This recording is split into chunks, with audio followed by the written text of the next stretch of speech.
Arcana Talents are part of a brand new system introduced in KR that allow you to gain new skills and new stats depending on what Arcana Talent you select. Here's how it works. To select an Arcana Talent, first you need to be total level 20,000. You also need the respective Grandmaster talents. For example, Saint Bard, which is the combination of Bard and Cleric, requires both Grandmaster Bard and Grandmaster Cleric to unlock. Elemental Knight, which is a combination of close combat and magic, requires both Grandmaster Warrior and Grandmaster Mage. On the test server, you unlock and manage Arcana Talents at Duncan, which will most certainly be changed on release. Here, you can open up the UI to show all of the Arcana Talents that you've unlocked. Each Arcana Talent starts at level 1, going all the way up to level 50. You gain about 15 EXP per level up your character goes through, and since you need about 55,355 total EXP to hit level 50, you will need about 3,700 levels to reach the maximum level per Arcana Talent. The level of the Arcana Talent determines how much stats you gain passively, and affects the skill ranks of the associated Arcana Talent. We'll talk about the skills later, but for now let's go through more of the passives regarding Arcana Talents. After every 10 levels in your Arcana Talent, you will be able to spend Fire Yarn in order to level up its Arcana Link effect. This Arcana Link effect is only applied while the selected Arcana Talent is active, but these effects are extremely powerful. So powerful in fact that one of the Arcana Links is bugged right now. At level 5 Arcana Link, you'll gain the stats on screen right now for Saint Bard. These stats are mainly focused on supporting through music buff and healing. These are the stats for Elemental Knight. Now, currently the critical damage for Elemental Knight is bugged. It gives 500% critical damage rather than plus 5% critical damage, so when we go over the Elemental Knight skills, they will look absolutely ridiculous when they crit. So I'll leave a note in the corner of the screen as a reminder that the critical damage is bugged. The total amount of Arcana Link levels also affect your stat caps. At Arcana level 100, you gain plus 1000 in HP, MP, and Stamina caps, plus 400 in the regular 5 stats, plus 4% in the critical cap, and plus 1% in the balance cap. To switch Arcana Talents, it costs 100 AP per switch, and you have to do it at the UI that you can only open at Duncan. You can only use the skills and Arcana Link stats associated with your selected Arcana Talent, so make sure you choose the one that you like the most. Okay, now let's get to the skills, starting with Saint Bard. Each Arcana Talent has 7 unique skills only usable if you select that Arcana Talent, so here it goes.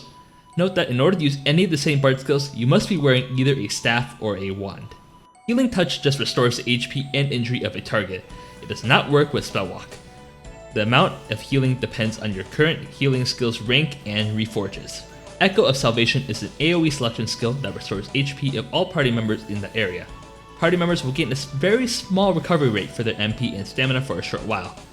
The healing amount depends on the party healing skill's rank and reforges, while the mana and stamina recovery depends on the Fantastic Chorus rank. Voice of Vitality is an active skill that recovers HP over time to all nearby party members. The resistance to magic skills like Ice, Lightning, and Fire also increases. This resistance depends on the caster's Fire, Ice, and Lightning shield ranks and reforges. This skill also has a 4-minute cooldown. Wave of Collapse is a skill that reduces defense, protection, magic defense, magic protection, movement speed, attack speed, and casting speed of nearby enemies for about 10 seconds. The stats reduced depends on the caster's Dance of Death rank and the Fantastic Chorus rank. This skill has a 3-minute cooldown. Guardian's Blessing is a skill that grants all nearby party members a shield for about 3 seconds that blocks all incoming damage. It also increases defensive stats for a short amount of time depending on the caster's Enduring Melody rank and reforges. This skill has a 3-minute cooldown. Hymn of Resurrection is a skill that revives an unconscious party member. It basically has infinite range and they recover a percentage of their HP and injuries. They also take reduced damage upon reviving and can't be aggroed for a short period of time. The amount of HP and wound recovered depends on the caster's first aid skill rank. Finally, there's Purification Pulse. It's a skill that you hold down for as long as you have HP or MP to use it. While you hold it down, it deals massive damage to all nearby enemies, but it drains your HP and MP. When you release a skill, or if you run out of HP or MP, you will deal additional damage as part of the final blast. You gain Advanced Heavy Standard while casting Purification Pulse. It has a 3-minute cooldown.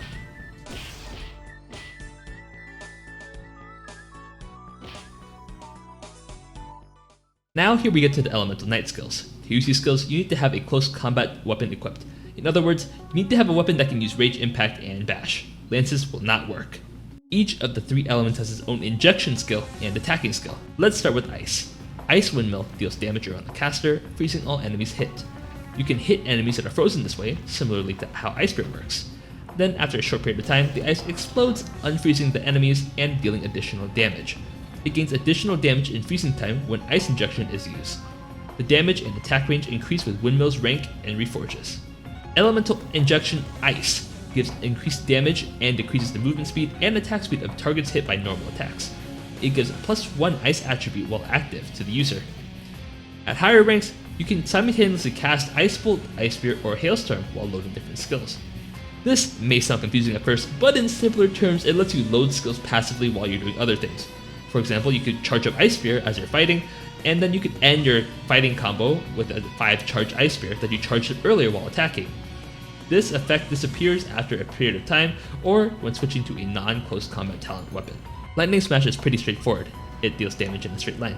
The damage increases significantly when paired with Lightning Injection. The damage depends on Smash's rank and reforges. Elemental Injection Lightning gives increased damage, ignores Heavy Standard level 3, ignores some defense and some protection, and increases hit stun. It gives +1 lightning attribute while active to the user. You can also cast Lightning Bolt, Thunder, and Lightning Rod while loading different skills. The effect disappears after a short period of time, or when switching to a non-close combat talent weapon. Fire Leap launches you to the target and deals AoE damage. You can select an area to land immediately after using the skill to move to that direction after the attack is finished. If no area is selected, you will land right on top of the attack target. The damage increases significantly when Fire Injection is active. The distance of Fire Leap increases depending on the Salt Slash's skill rank and reforges. Elemental Injection Fire increases your damage and increases your splash range. It also gives +1 fire attribute and lets you load Firebolt, Fireball, and Meteor Strike while loading different skills. The effect disappears after a period of time, or when switching to a non-close combat talent weapon. Advanced Defense is the last skill for Elemental Knight. While the skill is held down, it blocks enemy attacks while giving you Advanced Heavy Standard. Each time you get hit while Advanced Defense is active, your meter will increase by 1 by up to 3 times. After a few seconds, or if you let go of the skill, you will deal AoE damage depending on how much meteor you have obtained. The defense gained while using Advanced Defense increases depending on the defense skill and its reforges. Anyways, that's a quick look at the Arcana Talents. Hope you all enjoyed the sneak preview into what's to come in the next few months. Until next time.